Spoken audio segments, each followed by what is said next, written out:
EVM को प्रधानमंत्री ने कहा कि जब मैं 4 जून को नतीजे आ रहे थे, मैं काम कर रहा था, लेकिन फोन कॉल बजने लगे। बाद में मैंने किसी से पूछा क्या नंबर ठीक है, इसका मतलब ईवीएम जिंदा है कि मर गई।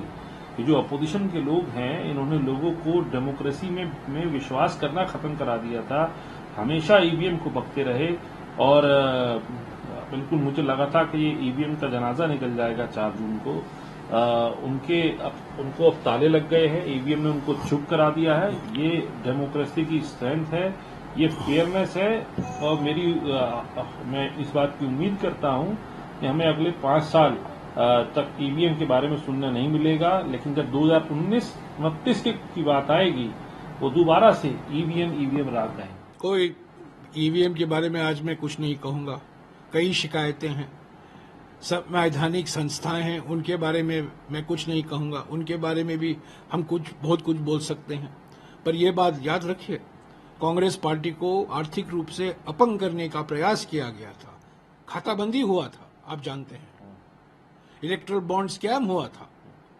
खूब इन्होंने 8,200 करोड़ चंदा इकट्ठा किया। चंदा दो धंधा लो, इस आधार पर, हफ्ता वसूली के आधार पर। मैं इस पर नहीं जाना चाहता हूं, वो सब चुनाव के प्रचार में हमने बात की। पर जो जीत हुई है, इसकी जीत हुई है, जो राहुल जी ने बार बार पातन से लेकर अपने चुनाव प्रचारों में ये दिखाया, जनता को दिखाया, हम किसके लिए लड़ रहे हैं।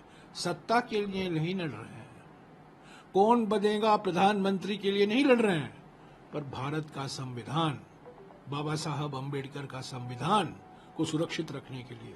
और वही 1/3 प्रधानमंत्री डॉक्टर अंबेडकर की मूर्ति, महात्मा गांधी की मूर्ति, छत्रपति शिवाजी महाराज की मूर्ति जिस स्थान पर है, जिस पवित्र स्थान पर है, पार्लियामेंट हाउस के सामने, जहां हम पिछले 10 साल से जाया करते थे, प्रदर्शन किया करते थे, मोदी सरकार के खिलाफ हम वहां प्रोटेस्ट करते थे, वहां से मूर्तियां हटाई गई हैं और कहीं कोने में लगाया जा रहा है।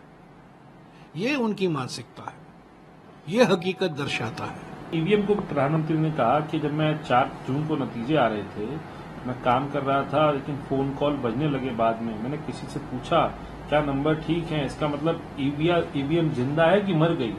ये जो अपोजिशन के लोग हैं, इन्होंने लोगों को डेमोक्रेसी में विश्वास करना खत्म करा दिया था।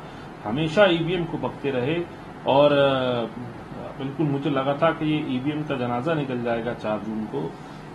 उनको अब ताले लग गए हैं, ईवीएम ने उनको चुप करा दिया है। ये डेमोक्रेसी की स्ट्रेंथ है, ये फेयरनेस है और मैं इस बात की उम्मीद करता हूं कि हमें अगले 5 साल तक ईवीएम के बारे में सुनने नहीं मिलेगा। लेकिन जब 2029 की बात आएगी, वो दोबारा से ईवीएम राग गए।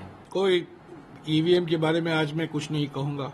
कई शिकायतें हैं, संवैधानिक संस्थाएं हैं, उनके बारे में मैं कुछ नहीं कहूंगा। उनके बारे में भी हम बहुत कुछ बोल सकते हैं।